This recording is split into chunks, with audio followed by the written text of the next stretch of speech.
Circunloquio. Podemos decir las cosas de un modo fácil, eso ya lo sabemos, porque casi todo ya está impecablemente dicho una y mil veces. Pero la vida, las palabras y las cosas a veces nos confunden. La realidad es una nube que nos corona la cabeza y nos ofusca con precisiones que nos empecinamos en comprender. La nube y la realidad. Y el circunloquio continúa. La cabeza bajo la lluvia y un largo camino lleno de palabras aún no conocidas.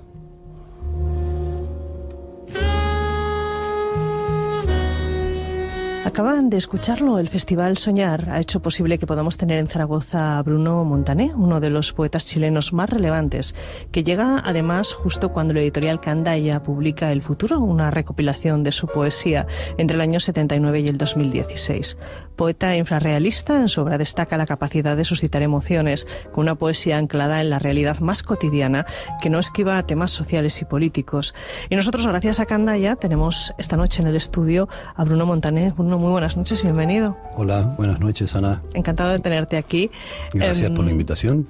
Y de haber leído también esta publicación, El Futuro, que salió en junio, que tiene ya una segunda edición. ¿Cómo ha sido este proceso de recuperar tus textos? Creo que no los más antiguos, hay algunos que no se han incluido. Bueno, no está incluida obra de cerca de los 20 y poquito de años, ¿no? Todo surgió por la generosísima oportunidad que me ofreció la editorial Candaya. Entonces yo propuse reunir 3 libros, que son los 3 primeros, pero ellos insistieron en que hubiera también un inédito. Y yo les decía, pero es que no vamos a ir a más de 300 páginas. Y dijeron, no importa. Tú introduces lo que tengas que hacer, ¿no? Y bueno, y así pues, ese último libro que se llama El Futuro, pues al final ha dado el título unitario a esta poesía reunida, que tiene un muy buen prólogo de un amigo mío y excelente crítico, el Ignacio Echevarría. Creo, Bruno, que tu obra no ha sido fácil de reubicar, en el sentido de que has publicado mucho en fanzines, en revistas. ¿Cómo manejas tus archivos? Es decir, ¿tienes todo controlado, etiquetado, documentado? Pues no. Pues no. Ese es uno de mis problemas. Quizás viene por bueno, no sé si hay que contar esto, pero bueno, son esas recurrencias, digamos, la cara B del escritor, del editor y del corrector. Yo trabajo profesionalmente editando textos para diversas editoriales. Entonces pareciera que hay una extraña resistencia respecto a lo mío, pues a ser tan profesional, sino, digamos, estar siempre en la constante improvisación, etcétera. Pero bueno, evidentemente, por ejemplo, en un libro como este están reunidos casi 38 años de poesía y digamos que me he visto obligado a ver lo que he hecho, ¿no? Y bueno, pues yo sigo asombrado de este libro, ¿no? En el sentido de que es como un diario de vida, entre comillas, ¿no? Sí, ahora entraremos en eso, porque Ignacio Echevarría, que firmó el prólogo, dice que nos permite comprender cómo tú mismo, el autor, con el pasar del tiempo has sido consciente del valor que para ti mismo tiene la poesía. Pero antes de entrar en esto, yo quería saber un poco cómo te has acercado a esa obra primitiva de finales de los 70, si con pudor, si con añoranza. ¿Qué sientes cuando te relees? Bueno, veo a otro poeta que soy yo el mismo, haciendo una paráfrasis borgiana. El Maletín de Stevenson, que es el primer libro y que yo autoedité, es el único que me autoedité en su momento. a modo de fanzine. Era un DIN A4 que piqué a máquina y luego fotocopié, doblé, guillotiné, engrapé, etcétera, y habré hecho un tiraje máximo de 100 o 99, yo qué sé, ¿no? Y bueno, esa poesía es como de búsqueda, como extrañamente paisajística, llena de imágenes, de sensaciones. Y bueno, siempre es difícil hablar de la propia poesía, pero hay gente que me ha hecho la observación que ve una continuidad en la voz, a pesar de que hay una mutación positiva, en el sentido de una extraña evolución, según yo, hacia un equilibrio entre lo conceptual y la imagen, ¿no? Espero haberlo conseguido. Un cielo al revés. El cielo de quienes creen que nada tienen. El cielo más recóndito. Aquel que vive detrás de todas las vallas. El del barro y los pies mojados. El de los sapos y las hierbas podridas. Para él damos el lento trabajo, las horas comidas a la noche, el esplendor de los perdidos. Por ese trabajo escribimos poemas inútiles y, mientras soñamos, nos sumergimos en el futuro. Bueno, hablan los que conocen tu obra precisamente de eso, de una línea de continuidad, de cómo eres capaz de trasladar a través de lo cotidiano de la vida toda la importancia de la poesía, y sin evitar tampoco temas sociales y políticos. Bueno, esta es una inquietud que sí, siento muy fuerte, pero la verdad que lo social y lo político me gustaría hacerlo más explícito, pero nunca sin llegar a la evidencia de aquello que casi toca el panfleto, ¿no? Uh-huh. Por otro lado, creo que hay en la literatura política hay magníficos panfletos, pero bueno, no es mi caso. ¿Pero crees en la función social de la poesía?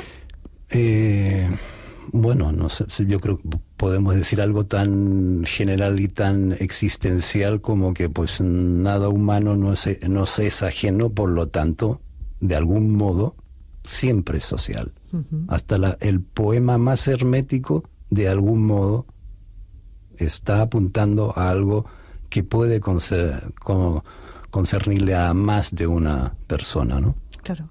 Bueno, es casi una esperanza, ¿no? Pero... Bruno, también es muy interesante al leer estas 4 décadas de poesía, cómo afrontas precisamente la necesidad de pensar el poema o ver el mundo a través del poema, es decir, el poema como propio tema de la poesía. Sí, esto es una recurrencia que casi es un tic que al final simplemente asumo, es decir, es como que entro al poema reconociendo esa voz que se dice a sí misma, vamos, estoy escribiendo un poema. Y a partir de ahí procuro que suceda otra cosa.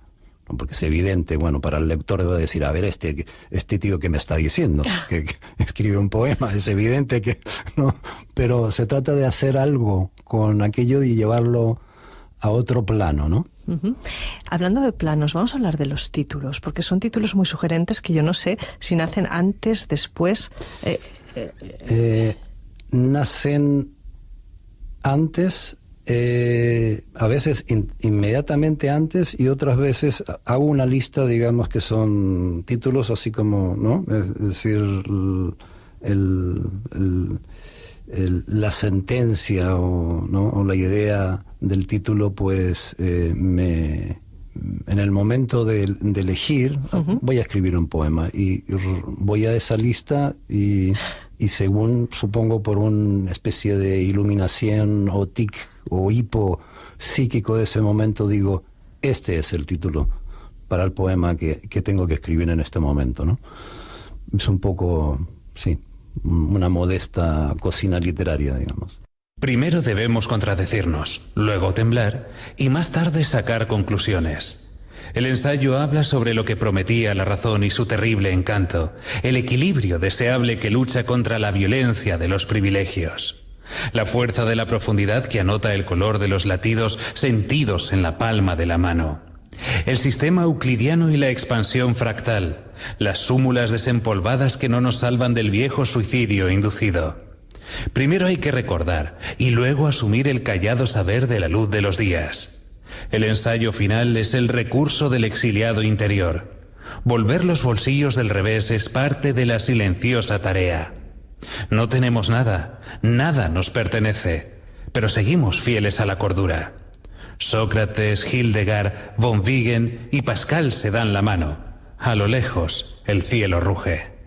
Este libro recoge 40 años de poesía, se titula paradójicamente El futuro, porque precisamente el poemario inédito tiene ese título. ¿Qué tiene de distinto, qué aporta el futuro en tu obra literaria? Bueno, supongo que elegí bueno, a ver, tiene el título porque ese título, porque es el título que puse en la libreta que contiene esos poemas. ¿Salió de la lista? No, este era distinto. No, simplemente dije, bueno, esta libreta es lo que escribiré de aquí a, y simplemente de modo, digamos, casi ingenuo, dije, bueno, el futuro, ¿no? Uh-huh. De aquí para adelante. Y claro, cuando eliges un título y de algún modo es verdadero en cuanto a tu experiencia, va tomando un peso y ya lo acabas asumiendo como inevitable, ¿no? Es decir, uh-huh. Te ha ganado a ti, ¿no? Es decir, yo soy tu título, tienes que asumirme, ¿no? Y bueno, y luego nunca habría pensado hace 10 años de que iba a tener un libro con la poesía reunida y que además se llamara El futuro. Es decir, en este caso hago el chiste de que hay como una especie de extraña carambola o enroque, ¿no? Es decir, el futuro, aparte de hablar de todo lo que viene, de todo lo que aún está por escribir, yo, todos, a vivir, etcétera, es como que el futuro se derrama a través del libro hacia el pasado, ¿no? Ajá. El futuro ilumina lo ya hecho, espero yo. Hemos hablado del pasado, de esos versos del principio, del futuro, que da nombre al libro y a este poemario inédito, y vamos a hablar del presente porque, Bruno, tú además eres editor de Ediciones Sin Fin, donde recuperáis obra de artistas, de escritores latinoamericanos no tan conocidos en España. Cuéntanos algo sobre este trabajo. Bueno, Ediciones Sin Fin lleva el título de un poemario de Mario Santiago que, bueno, realmente es un poema largo que uh-huh. se llama Sueños sin fin. Curiosamente, se podría decir que es el único texto, de modo incidental, pasa a ser el único texto colectivo que hizo el infrarrealismo, pero también en el arco del tiempo, porque es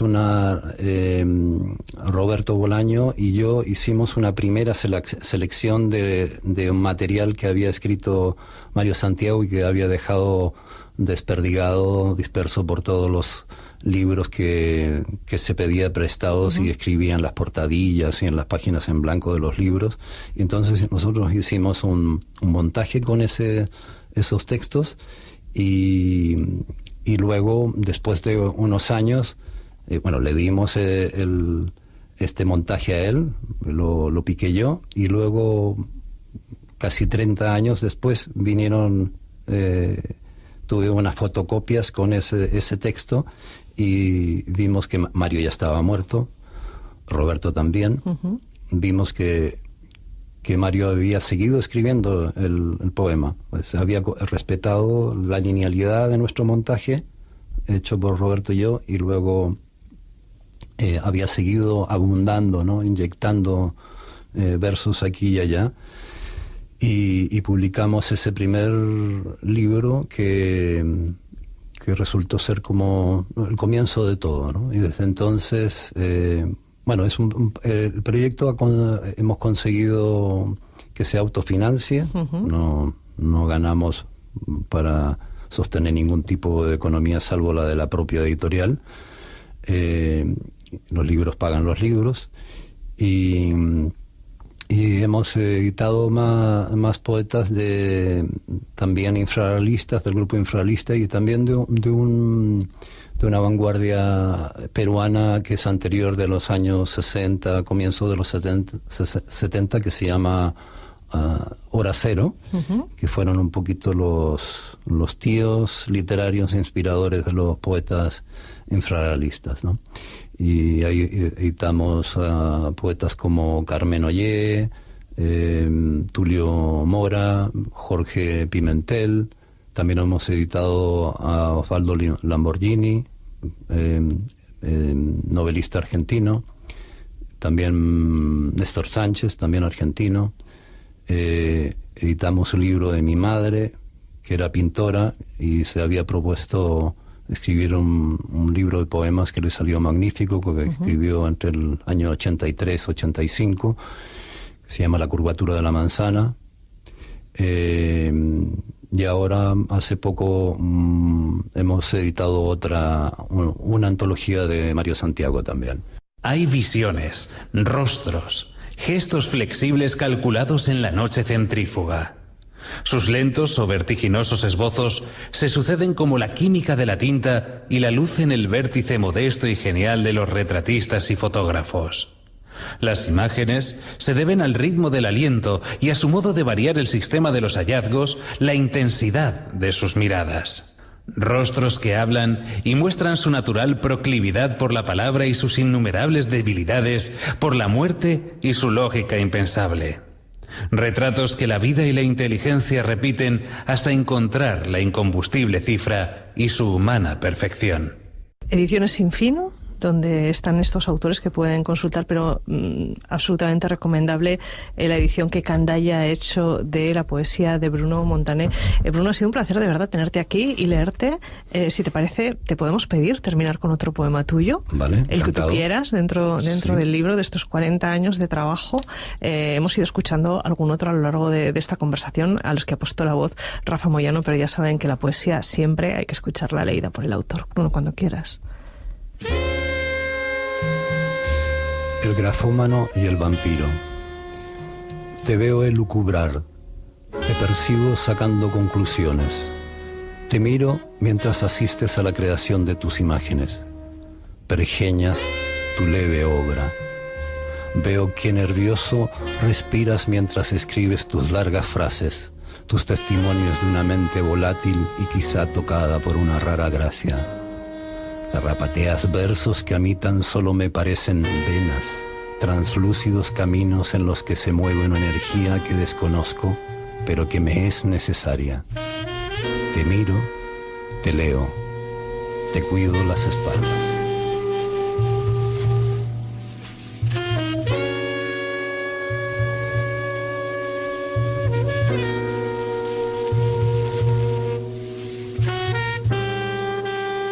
Y hasta aquí el programa de hoy. Volvemos mañana lunes con más historias en La Torre de Babel, en Aragón Radio.